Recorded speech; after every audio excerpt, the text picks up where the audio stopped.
Nous sommes aujourd'hui de fait devant un bois, une forêt urbaine, comme on l'appelle, d'arbres qui ont plus de 60 ans, aux environs de 60 ans, qui se sont développés et ont donné aujourd'hui le gîte à toute une série de flore et de faune, dont des animaux qui sont protégés légalement par la région bruxelloise, avec Bruxelles Environnement, avec CIBGE, avec dans des plans nature que la région elle-même a signés. La biodiversité, elle est présente. Il y a des léraux, il y a des renards, il y a des lapins, il y a très probablement des chauves-souris. Ça n'a pas du tout été suffisamment étudié non plus, parce qu'il y a des galeries souterraines. Qui dit galerie souterraine dit « Oh, attention, chauve-souris ». Donc ça vaudrait la peine de faire un inventaire sérieux et de préserver tout ce qui peut l'être. Dans un parc urbain, l'homme, l'espèce humaine, a une emprise totale de gestion, d'aménagement. Il crée une nature qu'il désire, qu'il veut. La forêt urbaine de Mediapark est laissée à elle-même depuis des années et des années. C'est un des rares espaces bruxellois où la nature s'est autogérée selon son rythme et ses règles. Du point de vue botanique, on y trouve des espèces très intéressantes. L'Epipactis à larges feuilles, c'est une orchidée. Par exemple, la Montie mineure, qui est une plante très intéressante. Moi, ce que j'ai toujours trouvé impressionnant avec ce terrain, c'est que, comme on le voit, tout est construit. Et en fait, on ne sait absolument pas, pour monsieur et madame tout le monde qui passe ici dans le quartier, qu'on soit de ce côté-ci de la place des Carabiniers ou de l'autre côté de la rue Colonel-Bourg, qu'il y a vraiment un immense terrain qui se déploie, une verdure, des arbres qui est totalement inaccessible pour monsieur et madame tout le monde en fait, c'est complètement fermé. La Belgique fait des grandes promesses sur le climat, sur la biodiversité, sur les canicules qui vont arriver et les îlots de fraîcheur, comme on appelle ça, c'est-à-dire une masse de forêt comme ici, avec les canicules qui vont augmenter, permet de garder 2-3 degrés moins chaud que si on n'a pas de bois. Et on se trouve avec des maisons de vieux, on se trouve avec des crèches, des écoles primaires, et donc c'est un effet important. On est dans des questions de santé publique, et pas simplement, comme certains voudraient vite nous faire croire que, ah oui, non, ils défendent leurs 3-4 arbres derrière chez eux. C'est une critique un peu générale que j'ai sur l'ensemble des PAD, c'est que les aspects biodiversité, maillage vert, maillage bleu, donc la gestion intégrée des eaux pluviales par exemple, sont peu développés. Alors que biodiversité, réchauffement climatique, qualité de vie, éducation à la biodiversité, donc au respect de la planète, tout ça est un tout qui n'est pas repris en compte de façon globale et harmonieuse dans les PAD. En tout cas dans les prescriptions réglementaires, et c'est le cas aussi à Mediapark, très clairement sur l'aspect biodiversité, je pense que le PAD n'a pas été suffisamment bien réfléchi. Le PAD, c'est un nouvel outil d'aménagement du territoire qui est le fruit de la récente réforme du Code bruxellois de l'aménagement du territoire. Et la première nouveauté, c'est que c'est un outil de compétence régionale. C'est-à-dire qu'il est maîtrisé de A à Z par la région bruxelloise, par opposition aux plans locaux, qui existent toujours, mais qui sont là des outils de compétence communale. Ça, c'est une première nouveauté.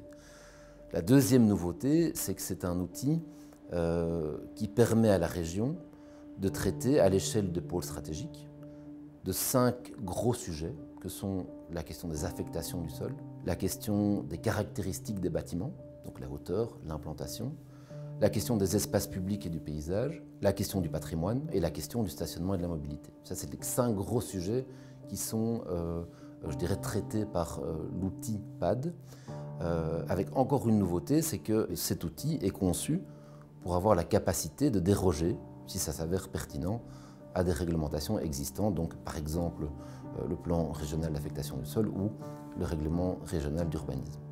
Ça, c'est un PAD. Et le PAD, il est élaboré, ça c'est le rôle, ou un des rôles, une des missions de Perspective par notre institution, donc Perspective Brussels.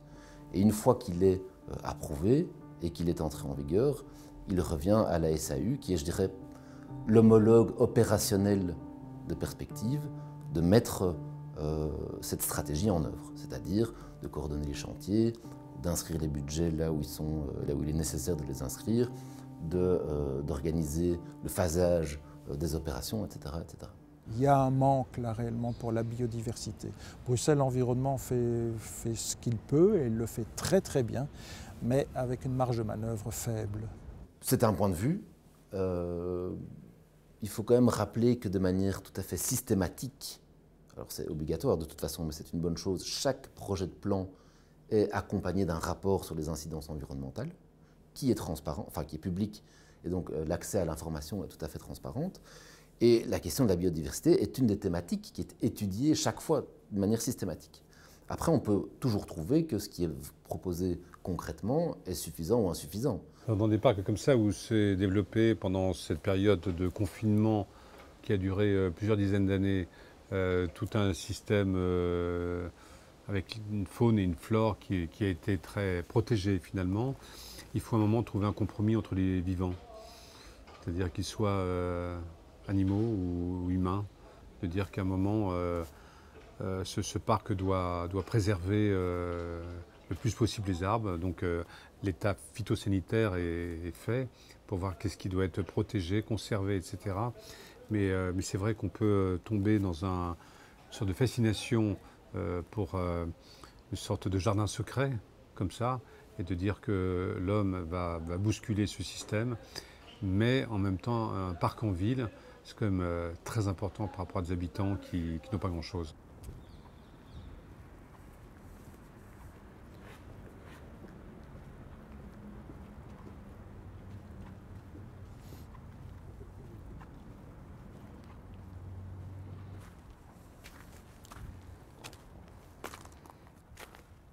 Ici, sur cette dalle, on a l'impression que c'est le seul endroit que tous les logements ici ont pour s'amuser, pour jouer. Il y en a encore un autre là au-dessus, mais donc c'est une dalle qui est du béton, quoi. Et donc on se dit bien évidemment que si les habitants ici pouvaient avoir accès à la forêt qui est là, bah, ils auront un immense endroit pour pouvoir jouer, se déployer, aller faire du sport, etc. Et normalement ici, il y a des logements qui vont être construits en plus que tout ce qu'on voit pour l'instant. Donc on voit que c'est grillagé, donc il n'y a vraiment aucun moyen de rentrer sur le terrain. Je peux vous assurer que pour le tournage, j'ai cherché à rentrer et c'est pas possible. Et moi j'ai quand même l'impression d'avoir le projet de l'équipe de Leclerc, c'est qu'on va avoir des petits îlots de logements, un peu je pense comme le Bee House qui est construit juste ici. Alors on a des bâtiments plus bas, on a des bâtiments plus hauts, et donc à mon avis on devrait retrouver quelque chose dans ce style-là. D'ici à ce que ce soit construit, les modes auront peut-être changé au niveau des terrasses, des finitions, etc. Mais c'est vraiment ça, des petits îlots. Si on rentre, on voit ces petits îlots en fait. Le projet s'est basé sur une étude, ce qu'on appelle une étude phytosanitaire, d'évaluation de la flore et la faune, surtout des arbres ici dans la région. Il y a une spin-off de l'ULB qui a fait une étude à l'époque, en 2014, il y a plus de 5 ans, et qui disait « Ah, ici, là, les bois, c'est très dangereux, ils sont malades, ils sont mourants, c'est très dangereux, il faut les abattre immédiatement. » Il y a une partie qui a été très entretenue d'un côté, une partie qui l'a été beaucoup moins de l'autre, qui du coup a développé une certaine forme de biodiversité, très riche, mais qui en même temps nécessite une évolution parce qu'on se rend compte que l'état phytosanitaire n'est pas excellent et qu'il y a des arbres à abattre, il y a des situations qu'il va falloir gérer dans un avenir proche. Et donc le projet a essayé de combiner le mieux possible avec ces différentes données pour finalement intervenir là où les conclusions de l'étude phytosanitaire recommandaient de le faire. Et le problème de l'étude qui a été faite, c'est qu'on ne sait pas quelles sont les questions qui ont été posées. On ne sait pas quel est le cahier de charge. Apparemment, il a disparu, on ne le trouve plus. La commune de Schaerbeek, dans son avis à l'enquête publique de Mediapark, a elle-même dit cette étude, non, nous la récusons, parce qu'ils sont juges et partis. Et ensuite, aussi un argument important, que cette étude a pris un échantillonnage de 2 à 3% de la forêt. En fait, il faut maintenant s'interroger, ce bois, sur sa valeur actuelle pour la biodiversité, pour l'absorption des eaux de pluie, pour le contact des Bruxellois avec la nature. Ces forêts-là vont plus transpirer, vont mieux retenir l'eau dans le sol.